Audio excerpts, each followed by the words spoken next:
जय हिंद दोस्तों, मैं शुभम आप लोग के सामने फिर से उपस्थित हुआ हूं अपना एक नया लेक्चर लेकर। आप लोगों ने अभी तक ग्रेविटी के 3 लेक्चर पढ़ चुके हैं और जो लोग नहीं पढ़े हैं वो लोग कृपया जाके डिस्क्रिप्शन बॉक्स में लिंक है, उस लिंक को ओपन करके जो चैप्टर्स बचे हैं उनका अध्ययन कर लें ताकि आगे का वीडियो आप लोग को समझ में आए। अब आगे का देखिए क्या है गुरुत्वीय क्षेत्र। गुरुत्वीय क्षेत्र क्या होता है, मतलब कोई एक पिंड है, कोई एक ऑब्जेक्ट है। मान लीजिए ऑब्जेक्ट 1 है। क्या है? ऑब्जेक्ट है। ये ऑब्जेक्ट है। ये ऑब्जेक्ट यहाँ एक स्थान पे रखा है, इसी के बगल में दूसरा ऑब्जेक्ट रखा है, इसी के बगल में ऑब्जेक्ट नंबर 2 रखा है। अगर इसके क्षेत्र में, इसके ग्रेविटेशनल क्षेत्र में, अगर इसके ग्रेविटेशनल फील्ड में, ठीक है, ये भी अनुभव कर रहा है ग्रेविटी का, तो उसे ग्रेविटेशनल फील्ड कहेंगे। सिंपल से समझिए कि जब कोई पिंड के चारों ओर का वह स्थान, किसी पिंड के चारों ओर का वह स्थान जहां कोई अन्य पिंड या अन्य कोई ऑब्जेक्ट ग्रेविटी का अनुभव यानी ग्रेविटेशनल फोर्स का अनुभव करता है, उसे क्या बोलते हैं? गुरुत्वीय क्षेत्र बोलते हैं। सिंपल भाषा में समझिए क्या होता है कि जब कोई किसी वस्तु के चारों ओर का वह स्थान, ये वस्तु है, इसके चारों ओर का वह स्थान जहां कोई अन्य वस्तु ग्रेविटेशनल फोर्स का अनुभव करे, उसे क्या बोलते हैं? गुरुत्वीय क्षेत्र बोलते हैं। हाँ, तो समझ में आया आपको लोगों को? जैसे कोई ऑब्जेक्ट है और इसके क्षेत्र में ही कोई और ऑब्जेक्ट है और इसके ग्रेविटेशनल और ये अगर ग्रेविटेशनल फोर्स का अनुभव कर रहा है तो इसे फील्ड कहते हैं। समझ में? और अगला देखिए गुरुत्वीय क्षेत्र की तीव्रता। गुरुत्वीय क्षेत्र की तीव्रता कहते हैं, किसे कहते हैं? गुरुत्वीय क्षेत्र की तीव्रता कुछ नहीं होता है, एकमात्र वो होता है एक्सेलरेशन, जिसे क्या बोलते हैं? एक्सेलरेशन, त्वरण। गुरुत्वीय क्षेत्र की तीव्रता जो है वो उसके त्वरण के रूप में कंजर्व रहती है। हम कैसे कंजर्व रहती है हम आगे देखते हैं।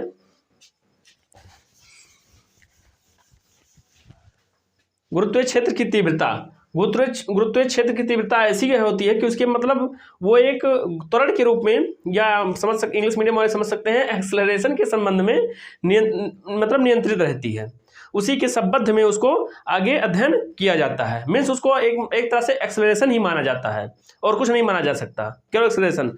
देखिए इसे क्या होता है, इसका एक फार्मूला होता है गुरुत्वीय क्षेत्र की तीव्रता का, I = यह एक फार्मूला जो हम बता रहे हैं वह फार्मूला वो है, लैब टेस्टेड है, प्रमाणित है, ठीक है, न्यूटन ने खुद दिया था। ये देखिए I =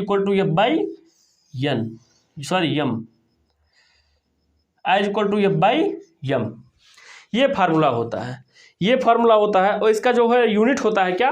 न्यूटन पर केजी। क्या होता है? न्यूटन पर केजी, क्योंकि यह फोर्स का क्या होता है? न्यूटन होता है, मास का क्या होता है? केजी होता है। इस तरह से वो होता है, ठीक है। अब I/F किस तरह से निकलता है? I/F को हम किस तरह लिख सकते हैं? I = F/m। F/m को क्या लिख सकते हैं? केजी मीटर पर सेकंड लिख सकते हैं। क्या लिखते हैं? F को न्यूटन, अरे भाई सिंपल सा है, न्यूटन को क्या लिख सकते हैं? केजी मीटर पर सेकंड लिख सकते हैं, इतना जानते हो सब लोग, केजी मीटर पर सेकंड स्क्वायर, इतना लिख सकते हैं। सॉरी, हाँ, न्यूटन को क्या बोलते हैं? केजी मीटर पर सेकंड स्क्वायर। आप लोग पीछे पढ़ चुके हैं, यही पढ़ा जाता है, यही मतलब लिखा जाता है। केजी मीटर पर सेकंड यहाँ से होता है, और यहाँ पर मास का सभी लोग यूनिट जानते हो क्या होता है? केजी। केजी गया। I = m मीटर पर सेकंड स्क्वायर। ये किसका यूनिट है? ये किसका है? एक्सेलरेशन का है, एक्सेलरेशन। इसलिए हम पहले ही बता दिए थे कि गुरुत्वीय क्षेत्र की जो तीव्रता होती है वो पूरी की पूरी किस पर निर्भर करती है? एक्सेलरेशन पर निर्भर करती है। एक्सेलरेशन से माध्यम से ही उसको क्या किया जाता है? ऑपरेट किया जाता है, और इसी माध्यम से उसको कार्यरत किया जाता है हमारे अनेक फील्ड में। गुरुत्वीय क्षेत्र की तीव्रता, अब कहेंगे गुरुत्वीय क्षेत्र की तीव्रता होती क्या है विजुलाइज में? तो गुरुत्वीय क्षेत्र की तीव्रता ऐसी होती है जिसमें कोई भी ऑब्जेक्ट अगर किसी भी फॉर्म में है, वह गुरुत्वीय क्षेत्र में रखा है, ग्रेविटेशनल फील्ड में रखा है, तो वह गुरुत्वीय क्षेत्र की तीव्रता का अनुभव करेगा। बस इतना समझिए आप लोग, यह गुरुत्वीय क्षेत्र की तीव्रता का अनुभव क्या करेगा। बस सिंपल सा है और कुछ नहीं।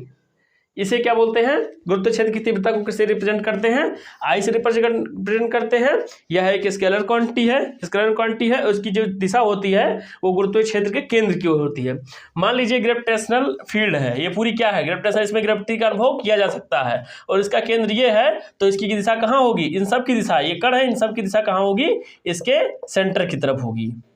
ये गुरुत्वीय क्षेत्र की तीव्रता है, ठीक है, और ये पूरा क्या है, गुरुत्वीय क्षेत्र है, और ये क्या है, तीव्रता है, और इन सब की दिशा कहाँ होगी, इन सब की दिशा यहाँ के केंद्र की तरफ होगी। सिंपल सा संधा है, ये जहाँ कहाँ होगी, ये सीधा सीधा केंद्र की, ये सीधा सीधा कहाँ होगी, ये केंद्र की तरफ होगी। समझ में आया सबको, ये तीव्रता है, तीव्रता की दिशा कहाँ है, केंद्र की ओर, ये केंद्र है, और ये ग्रेविटेशनल फील्ड है, पूरी की पूरी क्या है, ग्रेविटेशनल फील्ड है। यहाँ पर ग्रेविटी का अनुभव क्या किया जा सकता है। सिंपल सा है। और इसे किससे रिप्रेजेंट करते हैं, आई से रिप्रेजेंट करते हैं, और इसकी दिशा ये होती है, और ये क्या है, स्केलर क्वांटिटी है, क्या है, स्केलर, सॉरी वेक्टर, यह क्या है, वेक्टर क्वांटिटी है। क्यों, वेक्टर क्वांटिटी है, वेक्टर मीन्स सदिश राशि। यह क्या है, हिंदी मीडियम वाले क्या है, सदिश राशि है, यह एक सदिश राशि है, और इसे आई से रिप्रेजेंट करते हैं। इसकी दिशा भी होती है ना, ऐसा मतलब यूनिट या ऐसा मात्रक या ऐसा माध्यम जिसमें दिशा के साथ साथ परिमाण के साथ साथ दिशा भी हो, उसे क्या बोलते हैं, सदिश राशि बोलते हैं। तो इसमें सदिश राशि है, परिमाण भी है, कितना क्षेत्र की तीव्रता है, आई से रिप्रेजेंट करते हैं, और इसकी दिशा किस तरफ होती है, सेंटर की तरफ होती है, इसलिए यह क्या है, सदिश राशि है। बस सिंपल सा। आगे हम चलते हैं energy, gravitational energy. Gravitational energy क्या होता है, हम थोड़ा सा इंट्रोडक्शन आप लोगों को देते हैं। ग्रेविटेशनल एनर्जी जो होता है वो उसके वर्क के रूप में कंजर्व्ड होता है। जो वर्क किया जाता है ग्रेविटेशनल फील्ड में, उसमें जो वर्क होता है उसके वर्क में क्या होता है, कंजर्व्ड होता है। ग्रेविटेशनल एनर्जी स्वयं ही कंजर्व्ड होती है। आगे हम देखना शुरू करते हैं क्या होता है।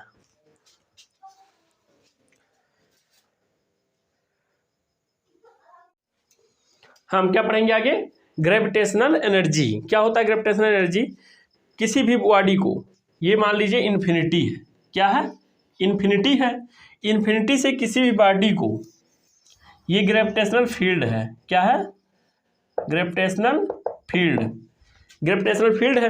तो इन्फिनिटी से किसी बॉडी को, ठीक है, ग्रेविटेशनल फील्ड तक लाने में, ठीक है, यहाँ तक इसको जब लाओगे तो इसके भाई अपोजिट भी तो कोई वर्क करेगा, कोई फोर्स, कोई वर्क, कोई एनर्जी या कोई कुछ वर्क करेगा ना, इसको लाने का ऐसे आसानी तो नहीं लाने देगा ना। तो क्या होता है, इसकी कहानी क्या होती है कि इन्फिनिटी से किसी को जब इसमें ग्रेविटेशनल फील्ड में लाया जाता है तो उसके बाद जो बॉडी या जो ऑब्जेक्ट विरोध करती है, इसका पोजीशन करती है या मतलब उसका विरोध करती है, उसे क्या बोलते हैं, ग्रेविटेशनल एनर्जी बोलते हैं।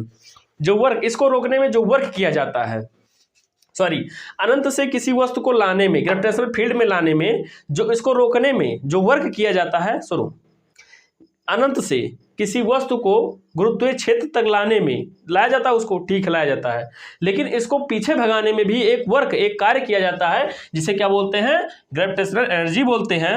और ग्रेविटेशनल एनर्जी जो होता है, वर्क जो होता है, वो किसके रूप में कंजर्व होता है, यहाँ एनर्जी के रूप में कंजर्व्ड होता है।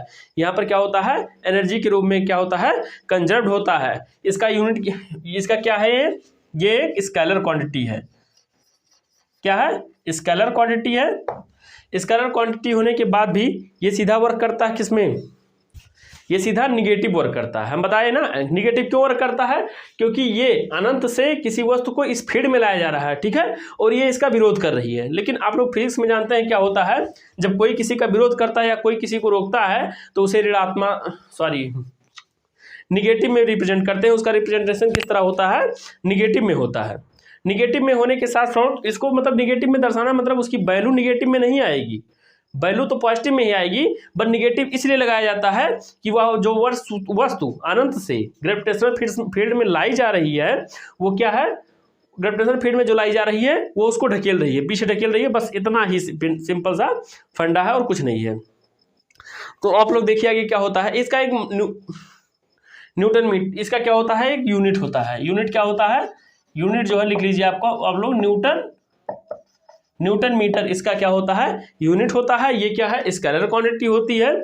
और इसका जो है वो डायमेंशन सबसे इंपॉर्टेंट होता है। आप लोग जानते हैं डायमेंशन क्यों इंपॉर्टेंट होता है। आप लोग न्यूटन क्या होता है, केजी मीटर पर सेकेंड स्क्वायर न्यूटन का होता है। और मीटर के क्या होता है, मीटर का क्या होता है, मीटर का क्या होता है, मीटर ही क्या होता है, मीटर ही होता है। अब सिंपल सा फंदा है, केजी का क्या होता है, यम, क्या होता है, यम। तो यम मीटर क्या होगा, यल यम यम यम, दो यम है ना, और टी सेकंड नीचे है ना, ऊपर जाएगा -2, यम L2 T-2। इसका ग्रेविटेशनल एनर्जी का क्या होगा, वो होगा डायमेंशन होगा। कैसे, केजी मीटर पर सेकंड स्क्वायर होता है, केजी मीटर पर स्क्वायर मीटर हो जाएगा। हम आप लोग को समझा रहे हैं क्या इसका फंदा है, वो कैसे निकाला जाता है। आप लोग फार्मूले से डायमेंशन जो है वो बड़ी आसानी से निकाल सकते हैं, खोज सकते हैं। जैसे हम लोग जाते हैं कि न्यूटन क्या होता है, अभी पीछे हम बता चुके हैं, कुछ मिनट पहले बता चुके हैं, केजी मीटर पर सेकेंड स्क्वायर, ठीक है, इतना हुआ। और मीटर का आप लोग जानते हैं क्या होता है, मीटर ही होता है, क्या होता है, मीटर होता है। केजी का किलोग्राम का यूनिट क्या होता, किसका यूनिट है, किलोग्राम, मास का है। तो यम क्या होगा, यम। और इस मीटर मिला के मीटर स्क्वायर हो जाएंगे ना। तो मीटर क्या होता है, लेंथ। मीटर किसका मात्रक होता है, किसका यूनिट होता है, लेंथ का। तो यम L2, ठीक है। और नीचे क्या है, ये सेकंड किसका यूनिट है, टाइम का है ना, टाइम T, और ये कितना है 2, T को ऊपर ले जाएंगे तो यम L2 और T-2। ये शायद आप लोग समझ गए होंगे, इतने भी समझदार हैं आप लोग, ठीक है। ये इतना आ गया, ठीक है। ये इसकी डायमेंशन है, ये इसका स्केलर क्वांटिटी है, और ये इसकी क्या है, यूनिट है। इसको मतलब वहां से अनंत से यहाँ क्षेत्र मिलाया जाता है, तो उसके अपोज में जो वर्क किया जाता है उसको क्या बोलते हैं, ग्रेविटेशनल एनर्जी बोलते हैं। और इसका फार्मूला भी होता है, सिंपल सा फार्मूला होता है, U = G m1m2/r², ठीक है। इतना इसका क्या होता है फार्मूला, सॉरी r² नहीं, हाँ, इतना इसका क्या होता है, फार्मूला होता है, G m1m2/r। और आगे क्या लगाया जाता है, आप लोग बताया ना, निगेटिव। क्यों, क्योंकि इसको क्या करती है, अपोज करती है, पीछे की ओर ढकेलती है, इसलिए यहाँ पर क्या लगाया जाता है, निगेटिव का साइन लगाया जाता है। अब आगे हम लोग क्या पढ़ेंगे, आगे हम लोग एक इंपॉर्टेंट टॉपिक पढ़ना शुरू करेंगे। ये समझ में आया सबको, कमेंट कर दीजिए जिसको समझ में आया, नहीं आया हो तो पूछ लीजिए कुछ भी। और फिर अब आगे एक इम्पॉर्टेंट टॉपिक है, एस्केप वेलोसिटी, बहुत इंपॉर्टेंट है। पलायन वेग, हिंदी मीडियम वाले, पलायन वेग, escape velocity.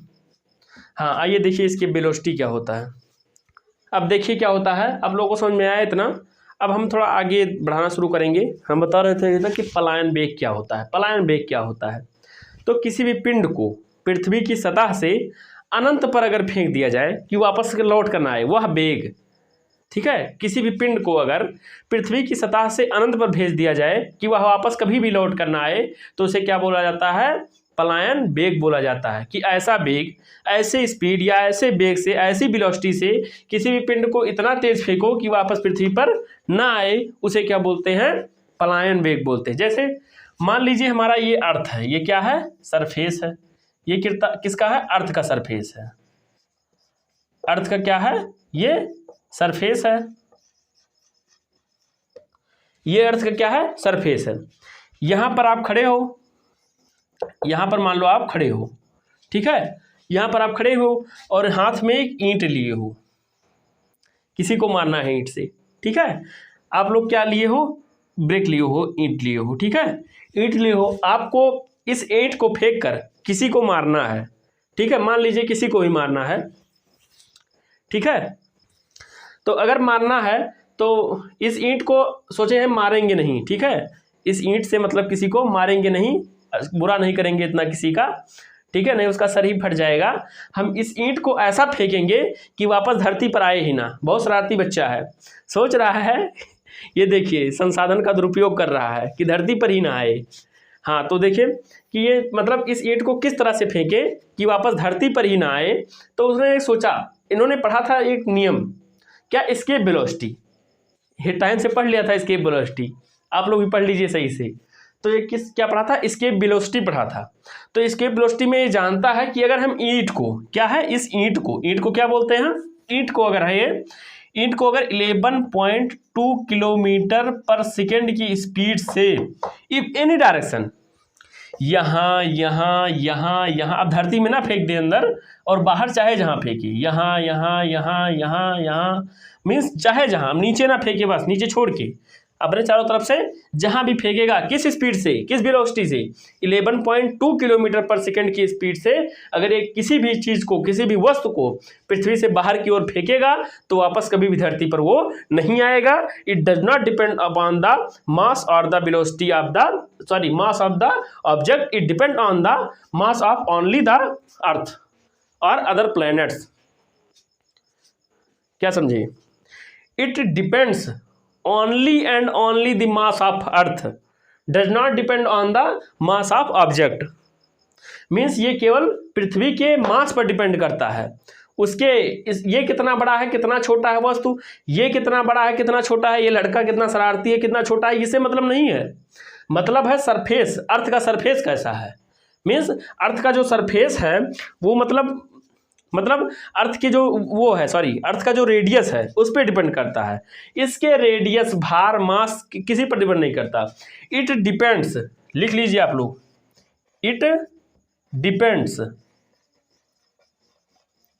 Only mass and radius of earth, बस इतना ही, खत्म। मतलब आप लोग इसके वेलोसिटी समझिए क्या होता है, इसके वेलोसिटी अभी हम लिखाएंगे क्या होता है, लेकिन समझ लीजिए कि अनंत, अगर किसी वस्तु को अनंत तक फेंकना हो कि वापस लौट कर ही ना आए तो उसे किस स्पीड पे फेंकोगे, 11.2 किलोमीटर पर सेकेंड की स्पीड से बाहर फेंकना होगा। और वस्तु कितनी बड़ी है कितनी छोटी है इससे मतलब नहीं होता, ईंट है कि क्रेन है, क्या फेंकना है कुछ मतलब नहीं है, बस हाँ 11.2 किलोमीटर पर सेकेंड की स्पीड से वो जाना चाहिए, वो वापस धरती पर दोबारा नहीं आएगी कभी भी, बस इतना सिंपल सा है। एस्केप वेलोसिटी, इसको क्या बोलते हैं, एस्केप वेलोसिटी बोलते हैं। सिंपल सा है कि अगर हम किसी भी वस्तु को 11.2 किलोमीटर पर सेकंड की स्पीड से अगर हम धरती से बाहर फेंकेंगे तो वह दोबारा कभी भी लौट के नहीं आएगी, इसे क्या बोलते हैं, एस्केप वेलोसिटी बोलते हैं। एस्केप वेलोसिटी आ गया सबको समझ में, इस लगभग तो समझ में आया ना। इस पर डिपेंड नहीं करेगा ये कितना छोटा है कितना बड़ा है, ये कितना छोटा बड़ा लिया है इस पर डिपेंड नहीं करेगा, ये केवल अर्थ के सरफेस और अर्थ के मास पर क्या करेगा, डिपेंडेंट रहेगा हमेशा ही। तो सिंपल सा एक फंडा है इसका। एक होता है एस्केप एनर्जी, एस्केप एनर्जी पढ़ेंगे आप लोग बाद में, G/m/r, ये क्या है, एस्केप वेलोसिटी है।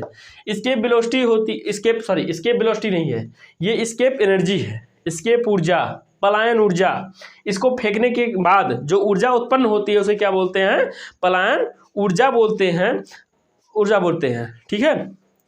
और आप काइनेटिक एनर्जी का फार्मूला देखिए क्या हो जाता है, 12 mv²। ये क्या होता है, काइनेटिक एनर्जी का फार्मूला होता है। 2 को ऊपर ले आइए तो G/m/r, यहाँ से क्या हो जाएगा 2, और ये यहाँ पे m = VE का स्क्वायर, m to m गया, small m to small m, 2Gm/r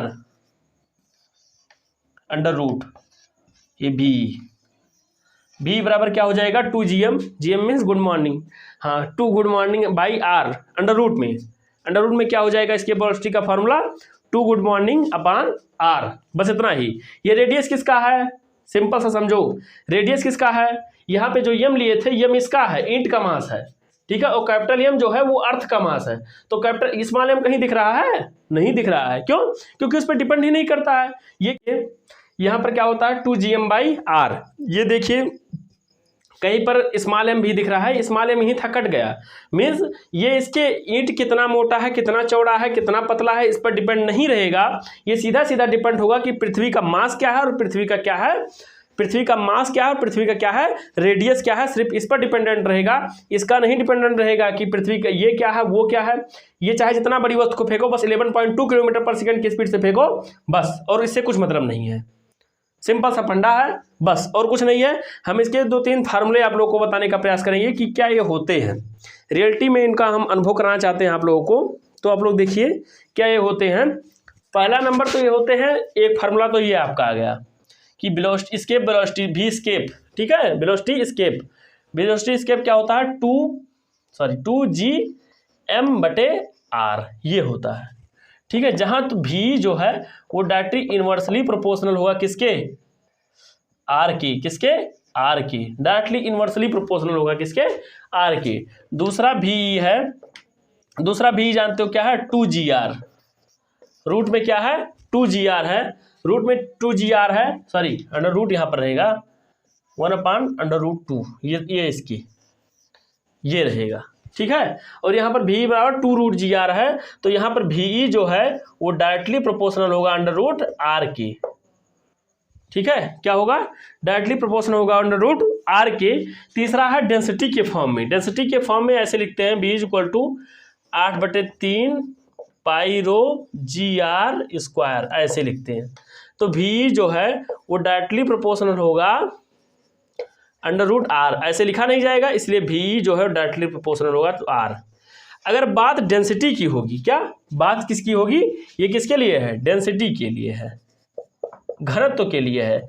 बात के डेंसिटी की होगी तो वो जो एस्केप वेलोसिटी है वो डायरेक्टली प्रोपोर्शनल होगी किसके, अर्थ के सीधा रेडियस पे, प्लैनेट के रेडियस पे। लेकिन अगर बात इसकी जी की होगी, ग्रेविटी की होगी, बात अगर ग्रेविटेशनल गुरुत्व, आप लोग जानते हैं इसे क्या बोलते हैं, इसे बोलते हैं गुरुत्वीय नियतांक, गुरुत्वीय नियतांक। अगर बात गुरुत्वीय नियतांक की होगी तो जी जो है वो डायरेक्टली प्रोपोर्शनल होगी आर के, बट अंडर रूट में आर, ठीक है, √r की डायरेक्टली प्रोपोर्शनल होगी। अगर बात इसके मास और r दोनों की होगी तो v जो है डायरेक्टली इन्वर्सली प्रोपोर्शनल होगी 1/√r की, ठीक है। इतना समझ लो बस, ये 3 फार्मूले हैं, 3 फार्मूलों को लगाकर इस पर, और r जो है r, इसको क्या बोलते हैं, radius of earth, radius of earth, इतना बोलते हैं इसको, क्या बोलते हैं, रेडियस ऑफ अर्थ। ये तीनों फार्मूले जो आपके हैं, ये तीनों फार्मूले क्या हैं, बहुत ही ज़्यादा इंपॉर्टेंट हैं, और आप लोग इसको लिख लीजिए, आप लोग इसको थोड़ा मेहनत कीजिए, लेकिन आप लोग इसको तैयार कीजिए, ठीक है। हाँ, अब निकालना चाहते हैं, बहुत लोग निकालना चाहेंगे इसको, तो निकाल लीजिए आप लोग कि हम 11.2 कहाँ से लाकर आए।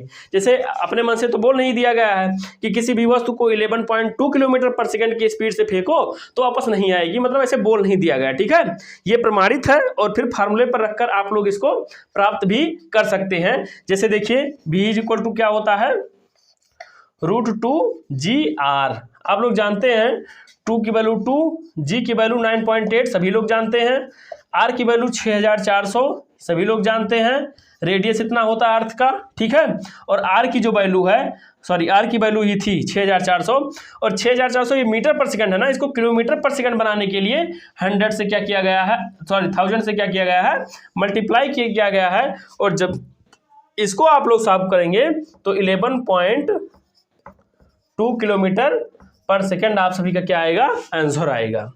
बस सिंपल सा फंडा है, इसी प्रकार आप लोग पढ़ते रहिए और आगे बढ़ते रहिए, और हमारे चैनल पर कृपया लगातार बनाए रखिए। हमारे चैनल पर वीडियो डेली आएंगी और आप लोग इसको देखकर अपने ज्ञान का, क्या बोलते हैं, अपने ज्ञान का इंक्रीमेंट कीजिए।